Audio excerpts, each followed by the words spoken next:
dalam agama Islam. Ketika di Makkah, Rasulullah berdakwah dengan memperlihatkan akhlak yang mulia. Akhlak beliau, banyak sekali orang yang kemudian masuk ke dalam agama Islam itu karena akhlak Rasulullah Shallallahu Alaihi Wasallam. Juga karena mendengar Al-Quran. Karena Al-Quran ini adalah mukjizat dari Rasulullah Shallallahu Alaihi Wasallam yang terbesar. Seperti yang kemarin kita katakan, bahwa para nabi itu memiliki mukjizat sesuai dengan kondisi zamannya.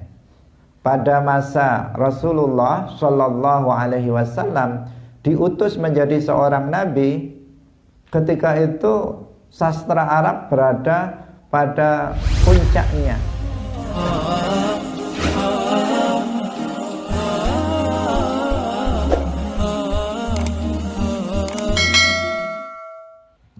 Assalamualaikum warahmatullahi wabarakatuh.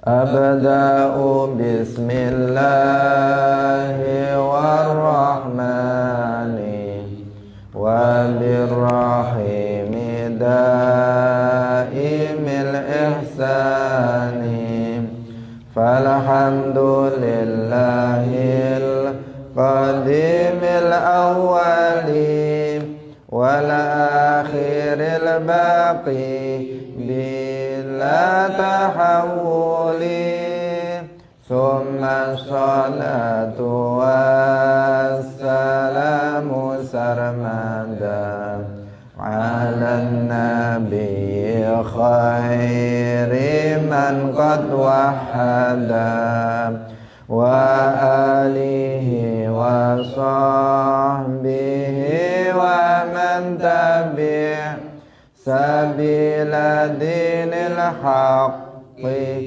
ghaira mubtadi' wa ba'du fa'lam bi wujubil ma'rifah min wajibin lillahi ishrina sifah fallahu mawjudun qadimun baqi mukhalifun lil khalqi bil itlaqi wa qaimun ghani wa wahidun wa hayy qadir muridun alimun bi kulli syai' sami'unil basiru wal mutakallimu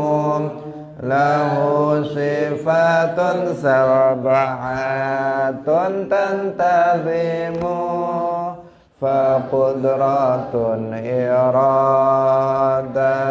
sam'un basar hayatunil ilmu kalamun istamar wa jaizun bi fadlihi wa adlihi tarakun li kulli mumkinin ka fi'lihi arsala anbiya dhawi fatana bisidqi wat tablighi wal amanah wa jaizun fi haqqihim min aradi bi ghairi naqsin ka khafifil maradi ismatuhum kasairil malaikah wajibatun wa fadlul malaikah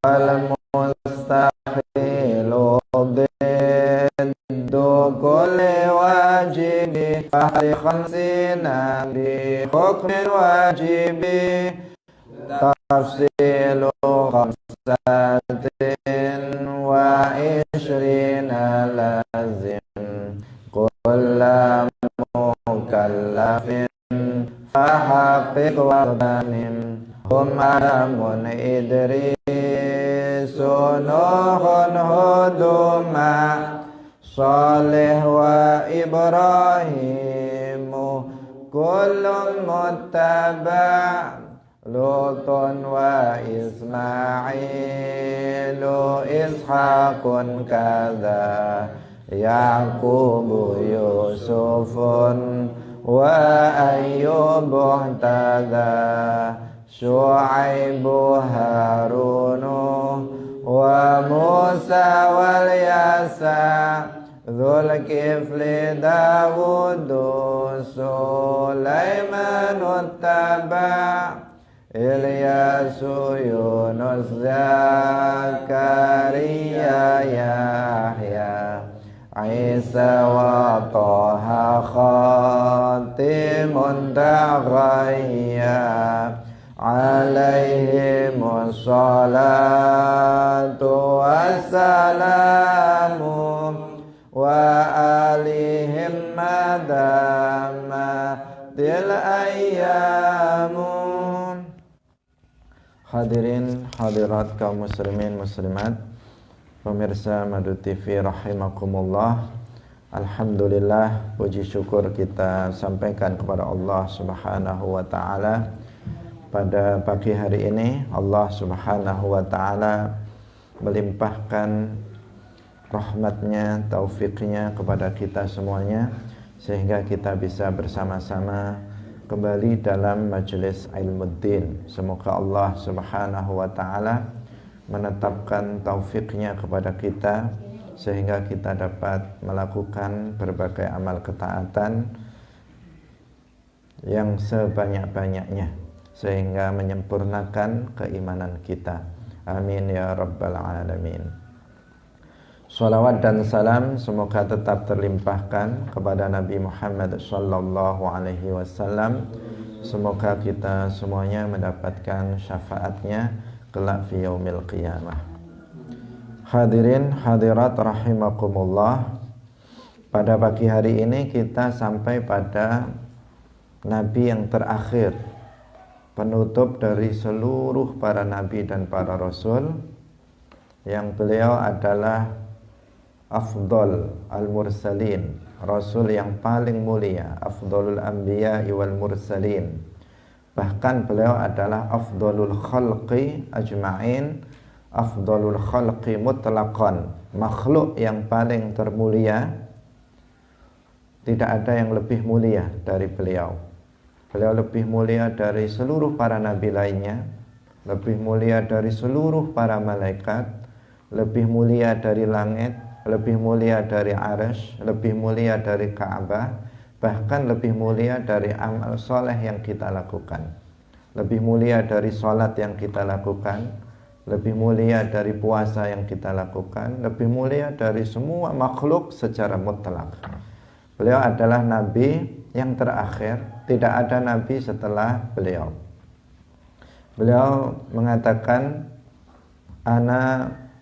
wa khutima, beliau mengatakan wa khutima biyan nabiyun, dan diakhiri dengan aku seluruh para nabi. Artinya tidak ada nabi setelah nabi kita Muhammad sallallahu alaihi wasallam. Dalam Al-Qur'an juga disebutkan wa khataman nabiyyin, dan Muhammad itu adalah akhir penutup dari para nabi. Artinya tidak ada seseorang yang diangkat menjadi seorang nabi setelah Nabi Muhammad sallallahu alaihi wasallam.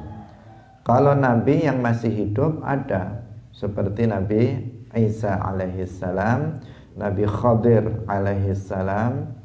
Mereka nabi juga masih hidup, tetapi mereka diangkat menjadi seorang nabi sebelum Nabi Muhammad sallallahu alaihi wasallam.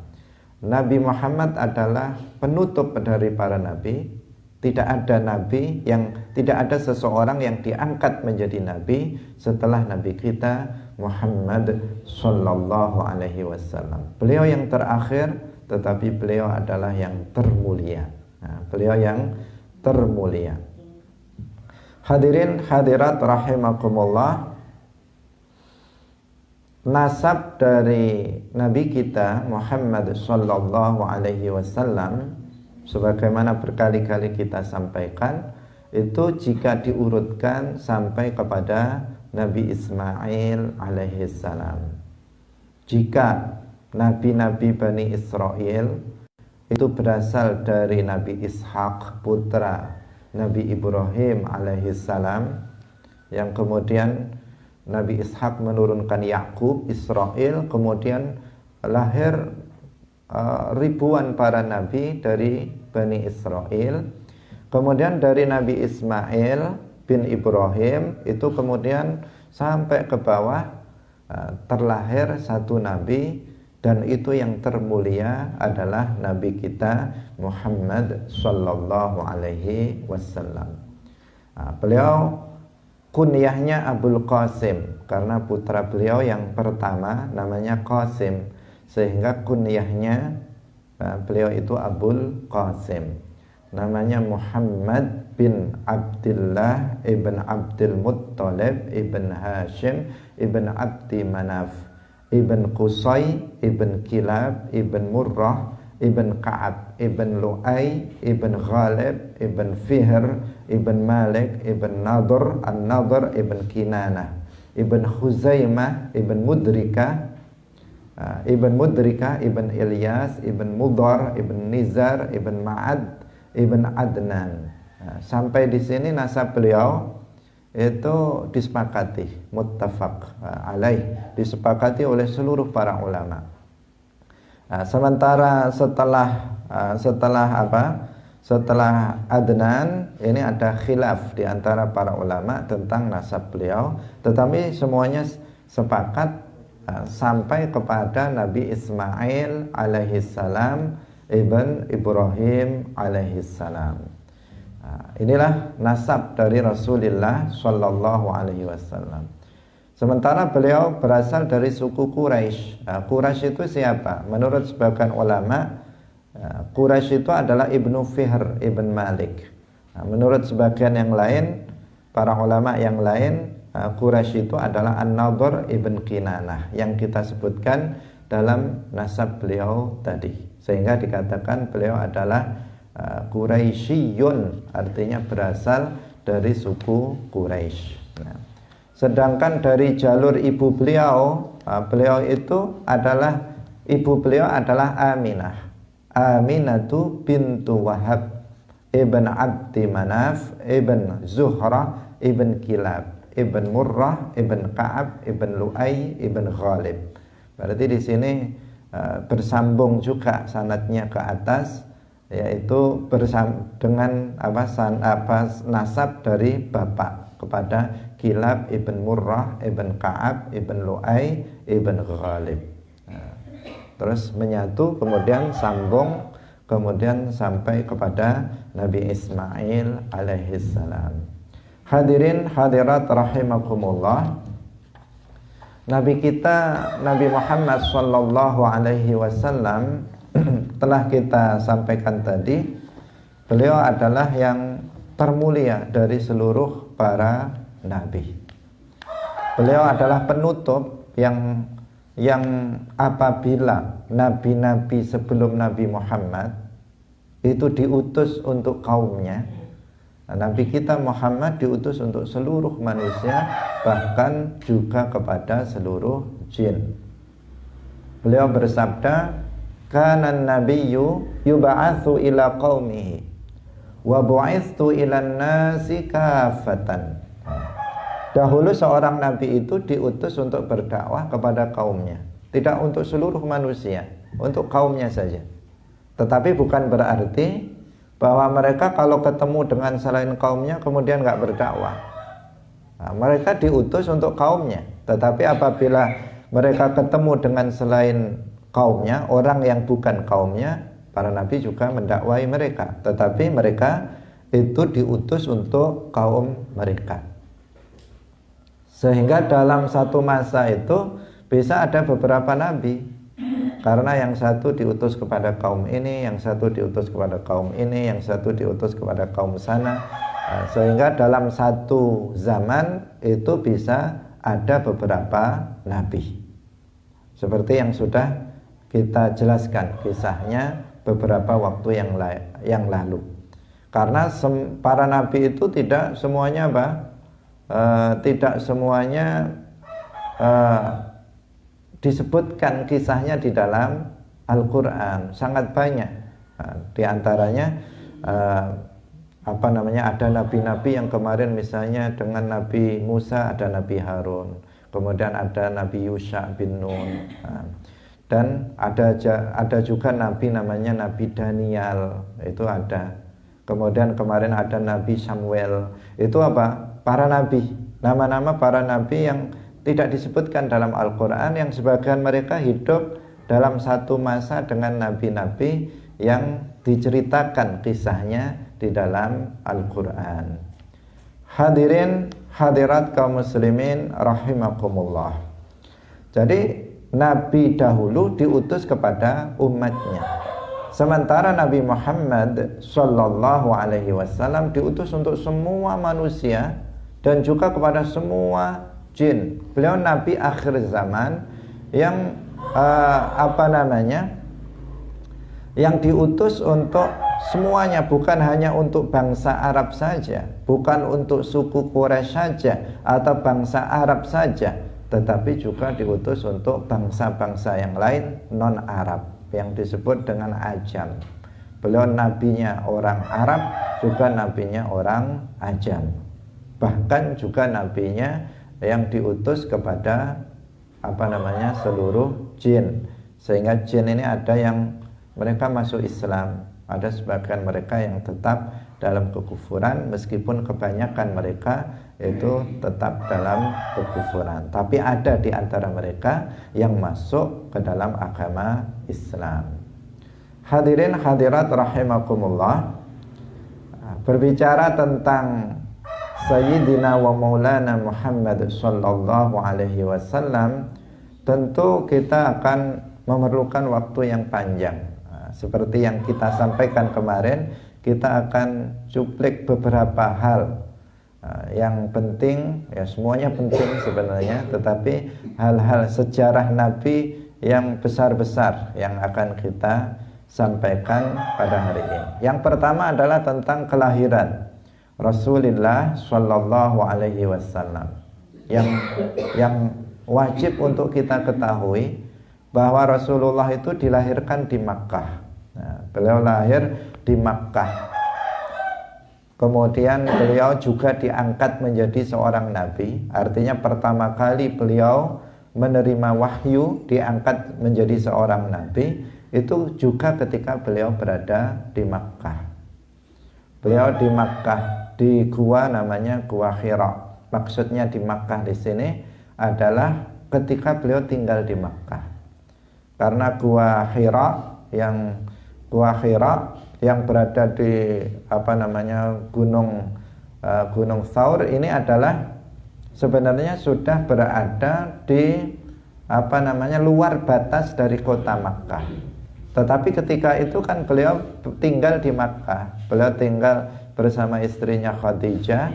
Beliau pulang pergi ke Gua Hira. Jika habis bekalnya kemudian beliau pulang, disiapkan oleh istrinya, kemudian beliau berangkat lagi untuk beribadah kepada Allah Subhanahu wa taala di Gua Hira. Karena beliau sebelum diangkat menjadi nabi, beliau juga sudah beriman kepada Allah.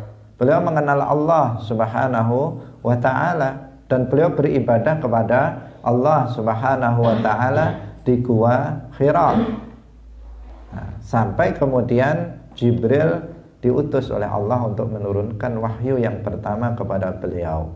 Ini ketika beliau berada di Gua Hira, sehingga dikatakan beliau itu diangkat menjadi nabi ketika beliau berada di Makkah. Artinya bertempat tinggal di Makkah. Tahun kelahiran Rasulullah itu dikenal dengan Amul Fil, yaitu tahun gajah.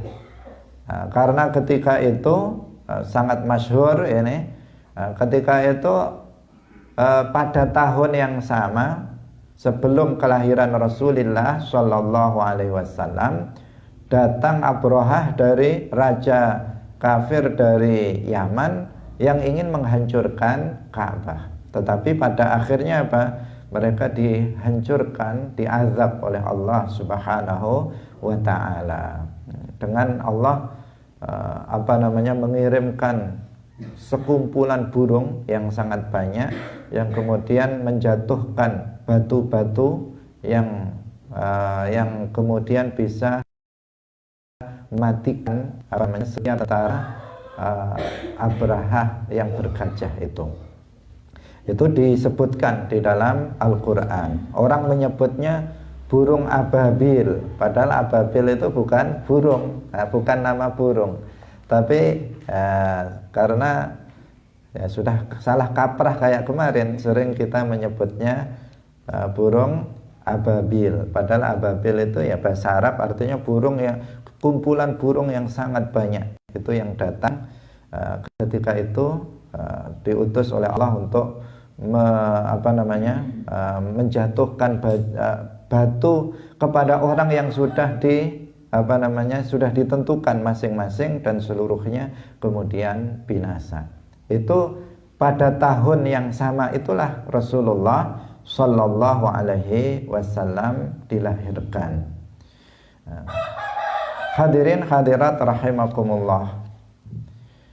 Tentang kelahiran beliau sering diceritakan ketika kita memperingati Maulid Nabi Muhammad Sallallahu Alaihi Wasallam. Ini tidak kita ceritakan karena ini 1 jam sendiri kalau cerita tentang Maulid Rasulullah Sallallahu Alaihi Wasallam, atau bahkan lebih. Kemudian beliau setelah lahir kemudian disusui. Yang pertama beliau oleh ibunya kemudian diberikan, karena ini tradisi dari orang Arab, itu ada ibu susuan. Disusui oleh Thuwaibah. Thuwaibah itu jariyahnya Abi Lahab. Kemudian setelah Thuwaibah kemudian disusui oleh Halimah bintu Abi Du'aib As-Sa'diyah, yang sering kita kenal dengan sebutan Halimah As-Sa'diyah. Itu adalah 2 ibu susuan dari Rasulullah Sallallahu Alaihi Wasallam. Hadirin hadirat rahimakumullah. Nama Rasulullah Sallallahu Alaihi Wasallam itu banyak, sesuai yang semuanya menunjukkan keagungan dari Rasulullah Sallallahu Alaihi Wasallam. Beliau itu adalah Muhammad. Beliau dalam sebuah hadisnya mengatakan, "Inni ana Muhammadun." Saya ini adalah Muhammad. "Wa ana Ahmadu." Saya juga Ahmad. Jadi beliau juga nama beliau Ahmad. "Wa anal Mahi." Saya adalah Al-Mahi. Itu juga nama beliau. "Alladzi yamhullahu bi al-kufra." Allah menghapus kekufuran dengan sebab aku.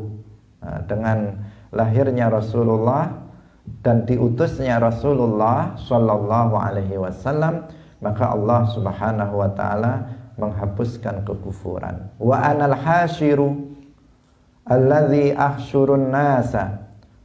Beliau adalah al-hasyir. "Wa anal aqibu alladzi laisa ba'di nabiyyun." Dan aku adalah al-aqib. Itu juga nama beliau. Maksudnya tidak ada nabi setelah Nabi Muhammad Sallallahu Alaihi Wasallam. Dalam hadis yang lain beliau mengatakan, "Ana Muhammad wa ana Ahmad wal muqaffi wa nabiyyut taubah wa nabiyyur rahmah." Dan masih banyak lagi nama-nama Rasulullah Sallallahu Alaihi Wasallam yang lainnya. Hadirin hadirat rahimakumullah. Setelah disusui oleh Halimah As-Sa'diyah, dan ketika itu terjadi peristiwa yang menjadikan Halimah itu khawatir, yaitu peristiwa dibelahnya dada Rasulullah Shallallahu Alaihi Wasallam oleh malaikat Jibril di waktu kecil. ketika menggembala kambing, karena kemarin sudah kita ceritakan kebanyakan para nabi itu ketika masa kecilnya itu di antara mereka atau kebanyakan mereka itu pernah mengembalakan kambing. Hadirin rahimakumullah. Nah, ketika itu ada yang mengetahui peristiwa tersebut, yaitu ketika dada Rasulullah dioperasi oleh malaikat Jibril, kemudian diambil, dicuci, kemudian diambil sesuatu yang berpotensi. Hati Rasulullah tentu sudah suci, bersih. Yang nanti itu diambil sesuatu yang berpotensi untuk menimbulkan sesuatu yang tidak baik, kemudian dikembalikan kembali. Pada saat itu kemudian Halimah mengembalikan Nabi Muhammad SAW kepada ibunya. Tapi sebelumnya perlu juga diketahui bahwa ayah Rasulullah SAW itu sudah wafat. Menurut sebagian riwayat sebelum Rasulullah lahir, ketika beliau masih dalam kandungan. Ini yang sering disebutkan. Sebagian ulama yang lain itu berpendapat bahwa ayah beliau itu wafat ketika Rasulullah sudah wafat, tetapi ketika masih berumur beberapa bulan, kemudian Rasulullah atau ayah dari Rasulullah yaitu Abdullah itu wafat. Artinya beliau lahir dalam keadaan yatim. Kemudian ibunya ketika mengasuh tidak lama kemudian juga ibunya wafat. Setelah wafat ibunya, kemudian beliau diasuh oleh kakeknya yang bernama Abdul Muttalib. Setelah Abdul Muttalib wafat, kemudian beliau diasuh oleh pamannya yaitu Abu Thalib. Ini secara garis besar yang kita semuanya insya Allah sudah mengetahuinya. Jadi setelah bersama Abu Thalib sampai beliau dewasa, sampai beliau itu menikah, sampai menikah dengan Sayyidah Khadijah. Hadirin hadirat rahimakumullah. Setelah beliau menerima wahyu yang tadi sudah kita katakan di Gua Hira, yang pertama kali beliau menerima wahyu, diangkat menjadi seorang nabi ketika beliau di Makkah berada di Gua Hira. Selanjutnya Rasulullah SAW berdakwah di Makkah selama 13 tahun. Beliau berdakwah di Makkah, dan fokus dakwah Rasulullah SAW ketika di Makkah adalah tentang masalah tauhid, tentang masalah keimanan, mengajak umat manusia untuk masuk ke dalam agama Islam, beribadah hanya kepada Allah Subhanahu wa ta'ala, meninggalkan sesembahan selain Allah, meninggalkan berhala yang selama ini disembah oleh orang-orang musyrik Quraisy. Rasulullah mengajak mereka. Pertama kali beliau dalam berdakwah ini secara sirriyah. Sirriyah itu apa maksudnya? Yaitu secara orang per orang.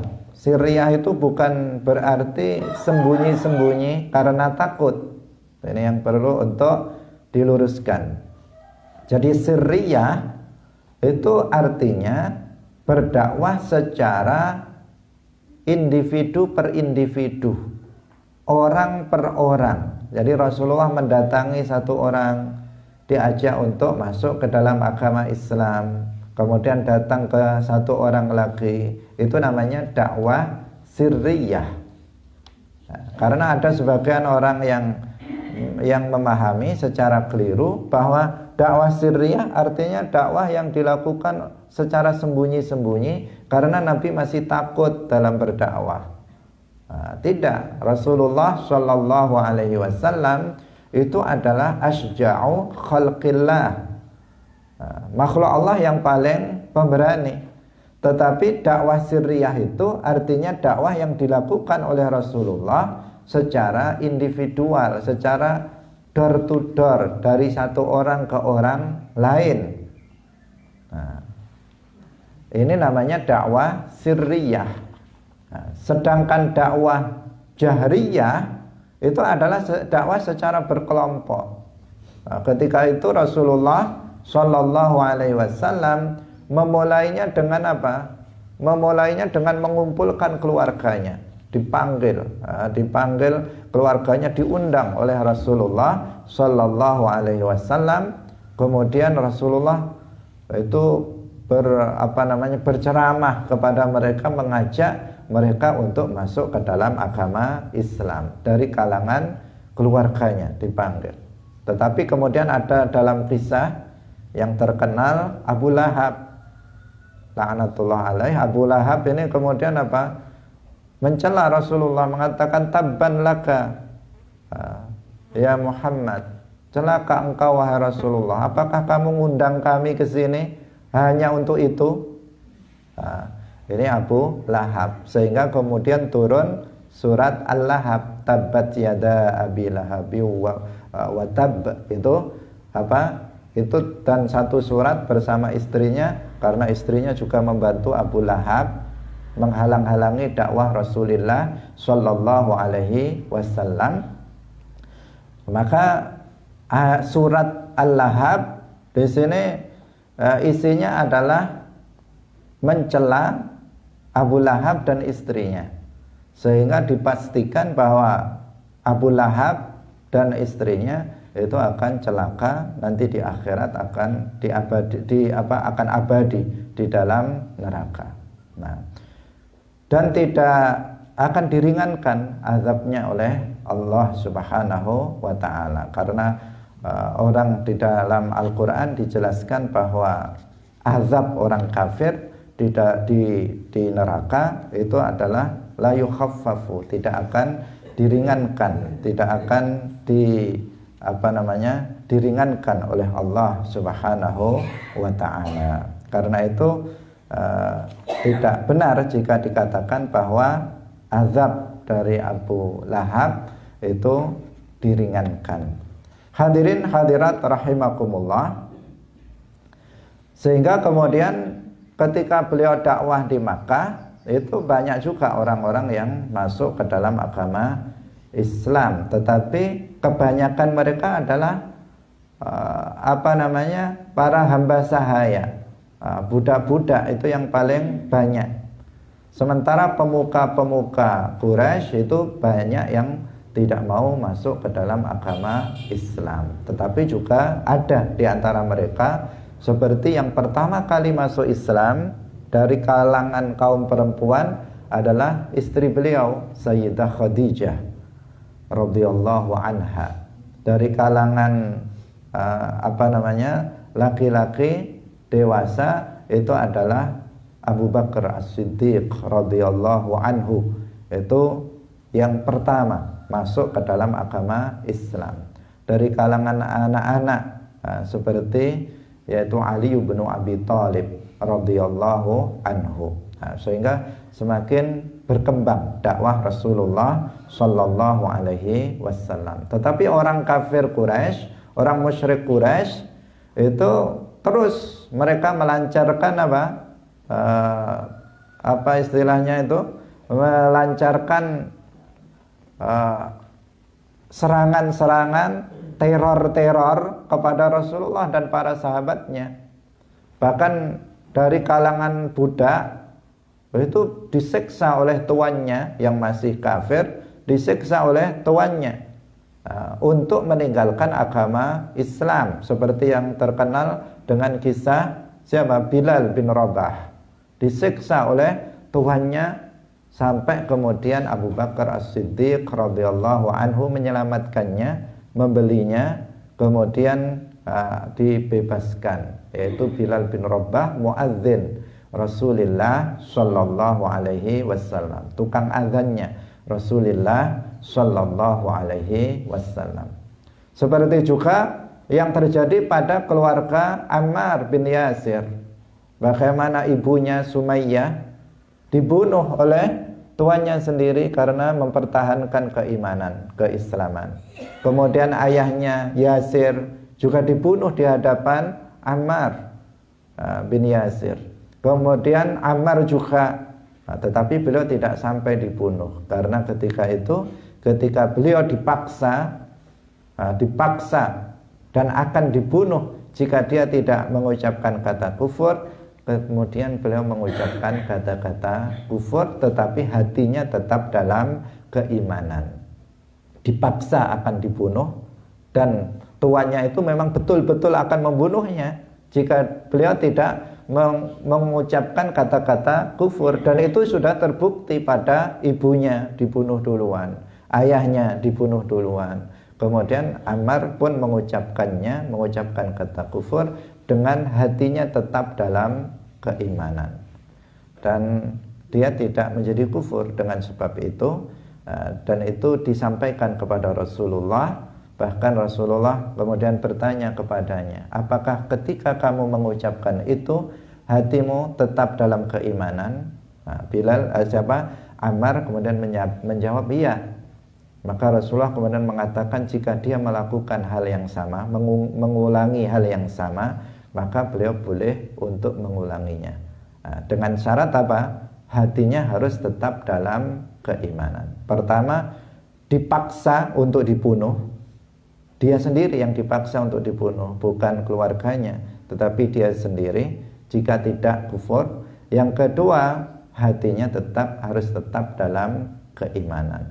Tidak ridha dengan apa yang dia ucapkan. Hadirin hadirat rahimakumullah, semakin hari semakin banyak orang yang masuk ke dalam agama Islam. Ketika di Makkah, Rasulullah berdakwah dengan memperlihatkan akhlak yang mulia. Akhlak beliau, banyak sekali orang yang kemudian masuk ke dalam agama Islam itu karena akhlak Rasulullah Shallallahu Alaihi Wasallam, juga karena mendengar Al-Quran, karena Al-Quran ini adalah mukjizat dari Rasulullah Shallallahu Alaihi Wasallam yang terbesar. Seperti yang kemarin kita katakan bahwa para nabi itu memiliki mukjizat sesuai dengan kondisi zamannya. Pada masa Rasulullah Shallallahu Alaihi Wasallam diutus menjadi seorang nabi, ketika itu sastra Arab berada pada puncaknya. Jadi orang sangat gemar dalam membuat sastra, syair-syair dan semacamnya. Maka kemudian turun untuk Nabi Muhammad Al-Quran yang tidak bisa ditandingi oleh seorang pun dari bangsa Arab ketika itu. Sehingga banyak sekali orang yang kemudian ketika mendengar Al-Quran kemudian masuk ke dalam agama Islam. Di antaranya adalah Sayyiduna Umar bin Khattab radhiyallahu anhu yang mendengar bacaan Al-Quran dari adiknya. Awalnya Umar bin Khattab berkehendak untuk membunuh Nabi Muhammad, tetapi setelah di perjalanan diberitahu bahwa adiknya sudah masuk Islam, diurus dulu adiknya. Ketika dia datang ke rumah adiknya, sebelum masuk dia mendengar bacaan Al-Quran dari dalam rumah itu, menjadikan beliau mendapatkan hidayah. Dan banyak lagi orang-orang yang ketika mereka mendengar Al-Quran, maka mereka kemudian masuk ke dalam agama Islam. Semakin banyak, sehingga orang-orang musyrik Quraisy itu semakin gencar di dalam menghalang-halangi dakwah Rasulullah Shallallahu Alaihi Wasallam. Bahkan pernah Rasulullah dan umat Islam diboikot ketika di Makkah. Sehingga kemudian Rasulullah pernah mengutus para sahabat untuk hijrah ke Habasyah. Hijrah ke Habasyah. Yang diantara yang hijrah itu adalah Ja'far bin Abi Thalib yang kemudian menjadikan Raja Habasyah yang bernama Ashamah An-Najasyi itu kemudian masuk ke dalam agama Islam. Bahkan bukan hanya masuk ke dalam agama Islam, Ashamah ini kemudian menjadi seorang waliullah, orang yang soleh. Hadirin hadirat rahimakumullah, tetapi Ashamah ini tidak pernah bertemu dengan Rasulullah Shallallahu Alaihi Wasallam, sehingga Ashamah ini tidak disebut sebagai sahabat, tetapi disebut sebagai seorang tabi'i. Nah, hadirin rahimakumullah, setelah serangan bertubi-tubi, siksaan demi siksaan, celaan demi celaan itu dilancarkan oleh orang Quraisy terhadap Rasulullah dan umatnya, maka kemudian Allah Subhanahu wa taala mengutus Nabi Muhammad sallallahu alaihi wasallam untuk hijrah ke Madinah. Nah, diutus beliau untuk hijrah ke Madinah. Bahkan ketika itu di saat setelah orang kafir musyrik Quraisy itu setelah bermusyawarah dan bersepakat untuk membunuh Rasulullah. Karena Rasulullah ini orang yang terpandang berasal dari suku Quraisy, maka kemudian mereka diwakili, setiap kabilah itu mewakilkan seorang pemuda yang terhebat di antara mereka untuk kemudian bersama-sama membunuh Rasulullah Shallallahu Alaihi Wasallam. Tetapi kemudian Allah Subhanahu Wa Taala memerintahkan Rasulullah untuk hijrah ke Madinah. Nah, yang perlu untuk dicatat dan diperhatikan di sini bahwa Rasulullah Shallallahu Alaihi Wasallam hijrah ke Madinah itu adalah karena menjalankan perintah Allah berdasarkan hadis sabda Rasulullah Shallallahu Alaihi Wasallam, umirtu biqaryatin ta'kulul qura wa hiya thaibah. Aku ini diutus, aku ini diutus, diperintah. Aku ini diperintah untuk hijrah ke suatu kampung, yang kampung itu akan memakan kampung-kampung yang lain. Artinya dari kampung itu Islam akan menyebar luas ke seluruh dunia. Wahia Thaibah, dan kampung ini bernama Thaibah atau Yathrib. Jadi dulunya namanya Yathrib dan Thaibah, kemudian diganti oleh Nabi menjadi Al-Madinatul Munawwarah. Dalam hadis ini sangat terang bahwa Rasulullah itu hijrah karena menjalankan perintah Allah, bukan karena takut dari orang-orang kafir, bukan karena takut dari orang-orang kafir Quraisy. Kalau seandainya Rasulullah tidak diperintahkan untuk hijrah, maka Rasulullah tidak hijrah. Rasulullah tidak hijrah seandainya tidak diperintah oleh Allah Subhanahu wa ta'ala. Terbukti hijrahnya Rasulullah ini bukan orang yang pertama kali. Sebelum Rasulullah hijrah, sebagian para sahabat diperintah untuk hijrah duluan ke Yathrib. Kalau seandainya takut, ya Rasulullah duluan, kalian belakangan, yang penting saya selamat duluan, kan seperti itu. Tetapi apa? Para sahabat suruh hijrah terlebih dahulu ke Yathrib, ke Madinah. Baru setelah turun perintah untuk hijrah, maka Rasulullah Shallallahu Alaihi Wasallam itu adalah hijrah. Bahkan Abu Bakar As-Siddiq itu sudah berkali-kali menawarkan untuk hijrah.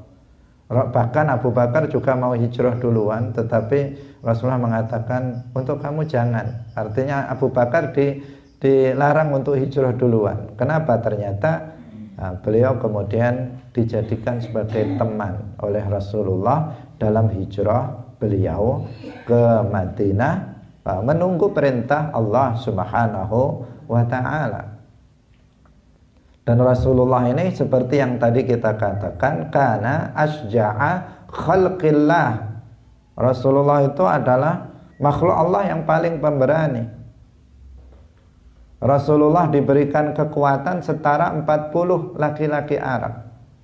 Beliau tidak takut. Bahkan ketika rumah beliau ketika akan hijrah ke Madinah, rumah beliau sudah dikepung oleh orang-orang pembunuh ini yang akan berencana membunuh Rasulullah Shallallahu Alaihi Wasallam.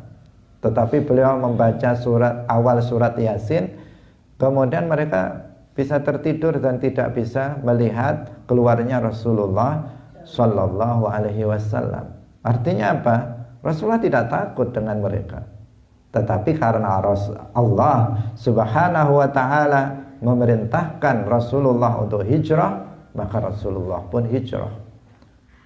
Latar belakangnya apa? Bukan takut, bukan untuk melarikan diri dari dakwah di Makkah, bukan tujuannya untuk mencari dunia, untuk mencari kesenangan, bukan. Tetapi karena menjalankan perintah Allah Subhanahu wa Ta'ala. Kalau menginginkan, Rasulullah itu menginginkan dunia, menginginkan kesenangan di dunia, tidak perlu Rasulullah berdakwah. Dari awal orang-orang kafir Quraisy sudah datang kepada pamannya Abu Thalib untuk menawarkan kepada Nabi Muhammad tentang kedudukan perempuan, kemudian harta benda, itu sudah ditawarkan melalui Abu Thalib pamannya. Kalau bisa membujuk Muhammad, nanti apa yang dia mau agar dia menghentikan dakwahnya. Kalau dia pengen harta benda, nanti mereka akan kumpulkan harta benda sehingga Nabi Muhammad menjadi orang yang terkaya. Kalau dia menginginkan seorang perempuan, akan diberikan yang tercantik di antara mereka. Kalau dia menginginkan kedudukan, akan diberikan oleh mereka. Tetapi Rasulullah beliau justru menjawab, kalaupun mereka bisa, seandainya mereka bisa meletakkan matahari di tangan kananku dan bulan di tangan kiriku agar aku itu menghentikan dakwah ini, maka saya tidak akan menghentikan. Hadirin hadirat rahimakumullah. Jadi Rasulullah hijrah bukan karena mencari kesenangan di Madinah biar enak, itu enggak. Tetapi karena perintah Allah Subhanahu wa Ta'ala, dan karena dari sanalah dikatakan di sini biqaryatin ta'kulul qura, dari Madinah ini kemudian Islam itu akan menyebar luas. Dan benar, dari Madinah ini kemudian dakwah Islam menyebar luas ke seluruh dunia. Hadirin hadirat yang dirahmati oleh Allah Subhanahu wa Ta'ala. Kemudian Rasulullah hijrah di Makkah, hijrah ke Madinah setelah berdakwah di Makkah selama 13 tahun. Setelah itu Rasulullah Shallallahu Alaihi Wasallam berdakwah di Madinah, Al-Madinah Al-Munawwarah. Diawali dengan membangun Masjid Nabawi, kemudian beliau berdakwah di sana selama kurang lebih 10 tahun. Beliau berdakwah selama 10 tahun. Beliau di sana, dan Islam menyebar dengan sangat pesat ketika beliau di Madinah ini, sampai kemudian beliau wafat. Itu beliau sakit dan wafat di Madinah serta dimakamkan di Madinah. Beliau wafat ketika beliau berada di hujrati Sayyidah Aisyah, maka beliau dimakamkan di sana. Karena ada sebuah hadis yang mengatakan al-anbiya'u yudfanuna haitsu yamutun. Para nabi itu dikuburkan di tempat mereka meninggal dunia.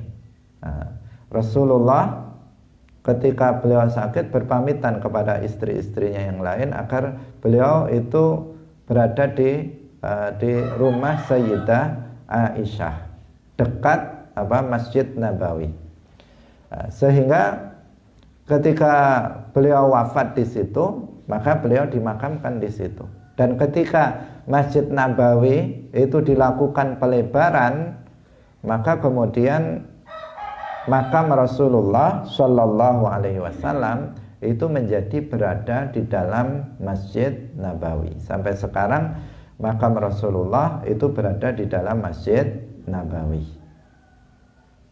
Nah, di sampingnya ada makam Abu Bakar As-Siddiq radhiyallahu anhu. Karena Abu Bakar As-Siddiq itu ayah dari Sayyidah Aisyah radhiyallahu anha, sehingga ketika Abu Bakar As-Siddiq radhiyallahu anhu wafat, maka oleh putrinya dimakamkan di dekat sahabatnya, di dekat sahabat dekatnya, yaitu Rasulullah Shallallahu Alaihi Wasallam. Dan ketika Khalifah Umar bin Al-Khattab radhiyallahu anhu itu wafat, beliau juga dimakamkan di sana karena beliau meminta izin kepada Sayyidah Aisyah. Pada awalnya Sayyidah Aisyah yang ingin dimakamkan di dekat ayah dan suaminya, tetapi ketika Umar bin Al-Khattab menjelang wafat, beliau mengutus putranya untuk meminta izin kepada Sayyidah Aisyah agar beliau bisa dimakamkan di dekat di dekat dua sahabatnya, Rasulullah dan Abu Bakar As-Siddiq radhiyallahu anhu. Maka diberi izin dan beliau dimakamkan di situ. Sementara Sayyidah Aisyah dimakamkan di tempat lain karena tempatnya memang tidak mencukupi. Hadirin hadirat rahimakumullah. Ini Rasulullah Shallallahu Alaihi Wasallam. Nah, Rasulullah Shallallahu Alaihi Wasallam seperti yang tadi kita katakan, beliau adalah dari sisi akhlaknya beliau yang termulia. Dari sisi fisiknya beliau yang paling tampan. Nah, dari sisi fisik itu beliau adalah yang yang paling bagus. Dari sisi akhlak beliau juga yang paling mulia akhlaknya. Jadi ahsanun nasi khalqan wa khuluqan. Jadi penciptaannya, fisiknya itu paling sempurna dan akhlaknya juga paling sempurna. Ini Rasulullah Shallallahu Alaihi Wasallam.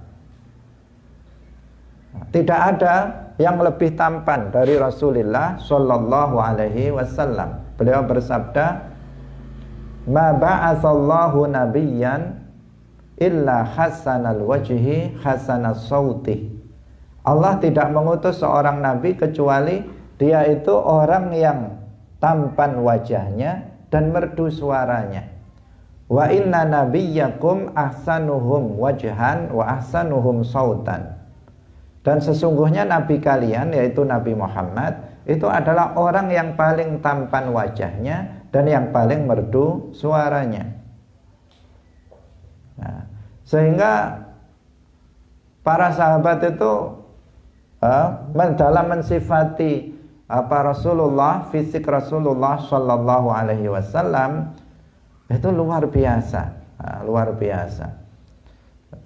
Abu Hurairah radhiyallahu anhu, beliau mengatakan, saya tidak pernah melihat orang yang lebih tampan dari Rasulullah Shallallahu Alaihi Wasallam. Ka'anna syamsa tajri fi wajhihi, seakan-akan matahari itu berjalan di mukanya. Nah, ini untuk apa? Menunjukkan betapa Rasulullah Shallallahu Alaihi Wasallam itu seorang yang sangat tampan dari sisi fisiknya. Tidak ada yang melebihi beliau. Dari sisi akhlaknya beliau juga luar biasa. Beliau adalah asya'u khalqillah. Beliau adalah orang yang paling tawadhu, rendah hati, tidak sombong, sehingga dengan ketawadhuan Rasulullah Shallallahu Alaihi Wasallam banyak sekali orang yang masuk ke dalam agama Islam melihat kemuliaan akhlak Rasulullah Shallallahu Alaihi Wasallam. Sehingga memang salah satu misi diutusnya Rasulullah adalah untuk memperbaiki akhlak dari umat manusia. Kemudian Rasulullah Shallallahu Alaihi Wasallam ini juga orang yang paling yang paling banyak dan paling besar mukjizatnya. Nah, jadi Rasulullah mukjizatnya itu lebih dari mukjizat nabi-nabi sebelumnya, lebih dahsyat dan lebih banyak jumlahnya. Dikatakan dalam syair, misalnya ini yang untuk menunjukkan kelebihan dari mukjizat Rasulullah dari mukjizat yang lainnya. Dikatakan in kana Musa saqal asbata min hajarin fa inna fil kaffi ma'nan laisa fil hajari. In kana Isa baral a'ma bi da'watihi fakam bi rahatihi qad radda min basari. Misalnya itu menunjukkan itu, jika Nabi Musa itu memberikan air minum kepada al-asbat Bani Israel itu dari batu.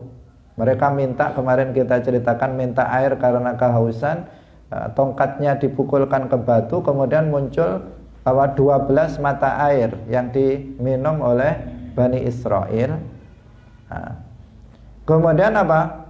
Nabi Muhammad dari jari-jarinya itu bisa mengeluarkan air untuk bisa dibuat minum dan bersuci oleh para sahabat ketika itu yang jumlahnya ratusan sahabat. Bahkan jika lebih itu akan cukup untuk mereka semua. Air keluar dari batu adalah sesuatu yang batu itu sesuatu yang luar biasa. Tetapi lebih luar biasa, air keluar dari jari-jari yang itu terdiri apa? Namanya jari-jari itu terdiri dari darah dan apa, tapi bisa keluar air yang bersih, yang suci, yang bisa diminum dan digunakan bersuci oleh para sahabatnya. Jika Nabi Isa alaihissalam itu bisa orang buta itu bisa sembuh dengan dengan usapannya atau dengan doanya, dengan doanya Nabi Isa berdoa, maka kemudian orang yang buta bisa sembuh. Sedangkan Nabi Muhammad dengan usapannya itu bisa sembuh seseorang yang bahkan ada salah seorang sahabat ketika berperang matanya copot, ngelewer matanya, kemudian oleh Nabi diambil, nggak boleh, sebenarnya mau dipotong. Rasulullah mengatakan jangan dipotong, dipegang oleh Rasulullah, dimasukkan lagi, kemudian diusap, kemudian kembali pulih sampai sahabat itu mengatakan saya nggak bisa membedakan tadi yang mata saya yang sakit itu yang mana, itu nggak bisa membedakan sampai karena sempurnanya kesembuhan matanya. Itu Rasulullah Shallallahu Alaihi Wasallam, dan masih banyak lagi, tetapi waktunya sudah habis. Semoga bermanfaat. Kita telah menyelesaikan tentang penyebutan 25 Nabi. Insyaallah setelah ini kita akan memasuki pembahasan yang baru. Tetapi di akhir muallif itu membaca sholawat dan salam kepada seluruh para Nabi. Barakallahu fikum, wallahul muwaffiq ila aqwamit thoriq. Wassalamualaikum warahmatullahi wabarakatuh.